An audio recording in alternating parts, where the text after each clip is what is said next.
transatlantic trade in enslaved Africans was a crime against humanity that resonates through history and continues to scar societies. Today we remember the women, children and men torn from their loved ones, forced to work in agonizing conditions, cruelly punished and deprived of their dignity and human rights. And we recall their acts of resistance and demands for justice. For more than 4 centuries, millions of Africans were kidnapped, trafficked, abused and dehumanized. This horrific enterprise rested on the destructive lie of white supremacy.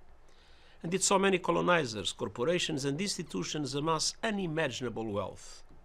For too long, these unthinkable acts have remained unacknowledged, unspoken and unaddressed, all as their legacies continue to shape our world. Many still benefit from the odious profits reaped from chattel slavery. Systemic racism has embedded into institutions, cultures and legal and other systems. Deeply rooted exclusion, racial discrimination and violence continue to undermine the ability of many people of African descent to thrive and prosper.